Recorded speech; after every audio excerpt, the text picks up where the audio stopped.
Hey, welcome back. It's your man J.P. here. What are we talking about today? Well, today we're going to be talking about these guys. These guys. I only have two of these. These are the Mattel action figures. These are the regular ones. You got all these little points of articulation here with the wrists and the ankles and the knees and stuff. And like I said, I don't need any of that, but that's just my preference. So if I'm not such a fan of these, why do I have these? Well, uh, probably about 7 years ago or so, um, my first wife, and just so you guys know, when I say my first wife, I don't mean that I'm divorced. Okay, when I say my first wife, I was married before.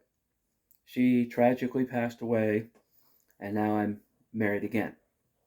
Anyway, about 7 years ago, she worked in a retail store, and she started bringing these home to me. And I was like, well, that's cool. She's bringing me wrestlers. Um, so I started to try to, have matches with them. I tried to start playing with them. But she started bringing me home more and more. And so I started thinking, okay, what the heck? I'll start collecting these. And then I went and got the scale ring. It's like this ring, but it's like really big. And it's got actual turnbuckles and actual cloth ring aprons and everything. It was really big, and you could actually have matches because the regular Mattel ring that you can get in the store, it wasn't big. It wasn't very big. You do a suplex, and that guy's leg hits the ropes on the opposite side of the ring. So it wasn't big enough. So I got the scale ring, and at one point I had a ton of these. I had quite a bit. But I think the point at which I decided to stop was when her and I were at a Target. And we went into the toy section, and they had all these other guys that I would probably want to get.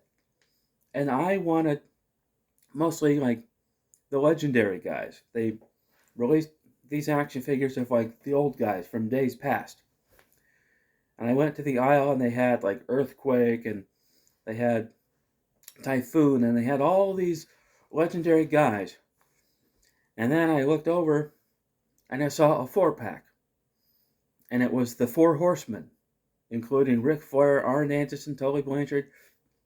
And I was like, man, they're just coming out with so many, and I can't keep up. We didn't have a ton of money, so I just couldn't continue to buy action figures because they were releasing so many of them. I just couldn't continue. So I sold them all. I sold them all in a big lot on Craigslist, I believe, and they sold within a day. But I kept this John Cena because his foot here has been chewed up by my dog. So I didn't feel right about giving that one away.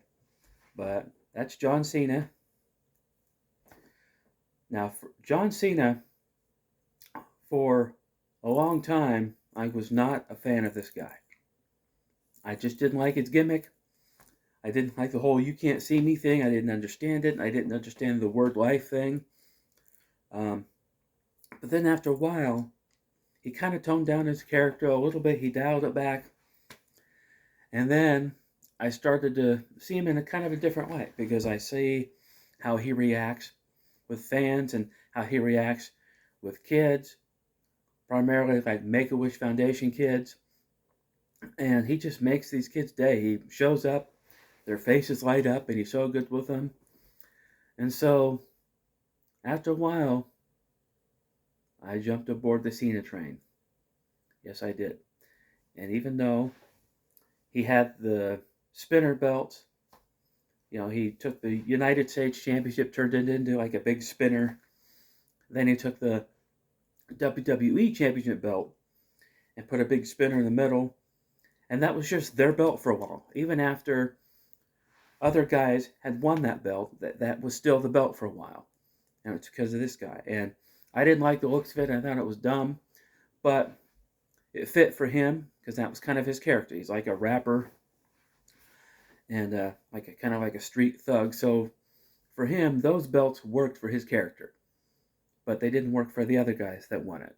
I think they should have turned the belt back after like somebody else had won it. But they planned on putting it back on this guy. So they just kept it. Plus, the replicas were just flying off the shelf. The toy John Cena style belts were selling like crazy. They were making a lot of money with those. So you can't fault them for that. So that's John Cena. Now this next one is the only other Mattel I have.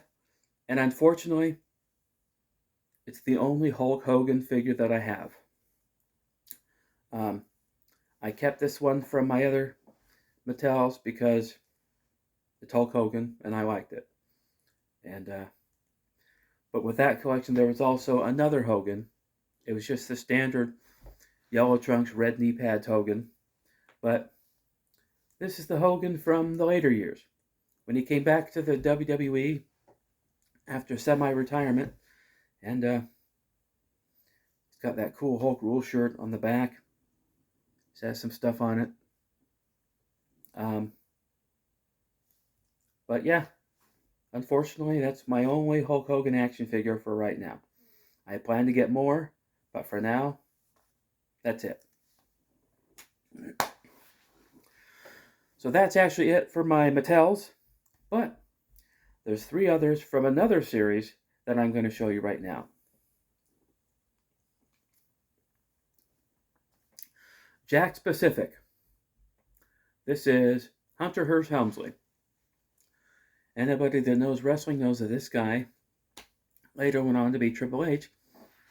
And now he's a significant part of WWE, involved with the development of talent, and he's big part of creative, and he's a huge part of the company now.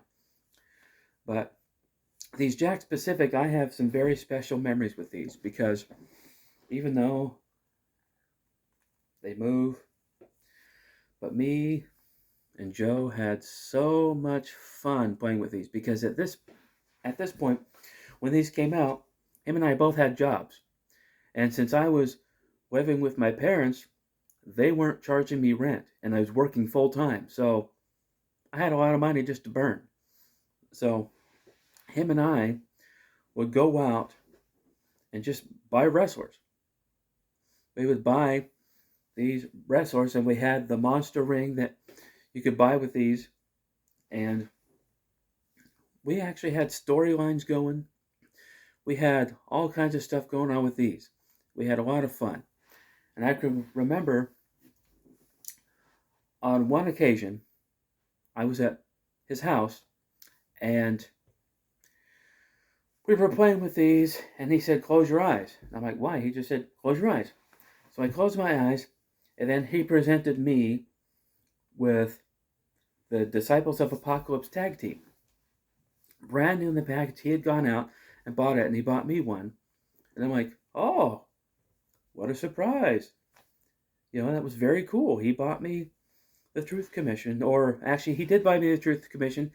He ended up pulling out all these other tag teams that he bought for me that day. And so I immediately had 3 tag teams to add to my Jakks Pacific collection. And that was just kind of a special memory. And so the next one, the Ultimate Warrior. Now this one's kind of annoying because the waist kind of swivels. If I would have had this back in the day, I probably would have glued the waist or something so it didn't move. But this is the Ultimate Warrior. This is when the Ultimate Warrior kind of made his big comeback back in '96. And he didn't last very long for various reasons, but nevertheless, that's the Ultimate Warrior. Interesting though, me and Joe had this storyline going where we were using one of the Rock action figures that didn't really look like The Rock. It looked like somebody else, but this figure had slacks on and a vest, and we were calling him Jack Dillon. And we were having him sit at our commentary desk, and he was making all kinds of outlandish claims. And one of them was that he used to be the Ultimate Warrior, which is just ridiculous. So it would have been cool to have this figure back then, so that suddenly the Warrior could show up and just, beat the living daylights out of Jack Dillon. Anyway, the Ultimate Warrior. So now I have one more to show you today, and this one's kind of a sad one. It's Owen Hart, and I say it's sad because obviously Owen Hart, when this guy passed away, I gotta admit it really hit me hard because I really, really, really liked Owen Hart. And in my personal opinion, Owen Hart was probably the best thing that WWE had going on at the time. Because like I said, I was watching it, but I wasn't really a big fan of the Attitude Era. But Owen Hart stuck around after his brother left and went to WCW. But Owen Hart stuck around, and I was a really big fan of him, and I was very, very sad when he passed away. But this figure got a lot of play. I had Owen Hart. I had several versions of Owen Hart. I had this Owen Hart. I had short hair Owen. And then I had a Jeff Jarrett doll that was clearly repainted, but used to be Owen Hart. But they painted up to pass off as Jeff Jarrett, but it was clearly an Owen Hart. But anyway, that's Owen Hart. Well, that's all I have for you today. What's coming up on my channel? Well, on my next episode, I'm going to show you my WCW original San Francisco Toy Makers figures. Then after that, that's when the good stuff happens. That's when I'm going to start wrestling. I'm going to start wrestling with these guys. I'm going to set up my ring. I'm going to set up my phone so you can see it. And I'm just going to start having matches. So, next time I also might talk a little bit about the Survivor Series. It's Thanksgiving time, which means it's Survivor Series time. And I'm going to talk a little bit about kind of my memories of the Survivor Series. Okay, that's all I have for you today. If you're new here, like this video, subscribe, and I'll see you next time.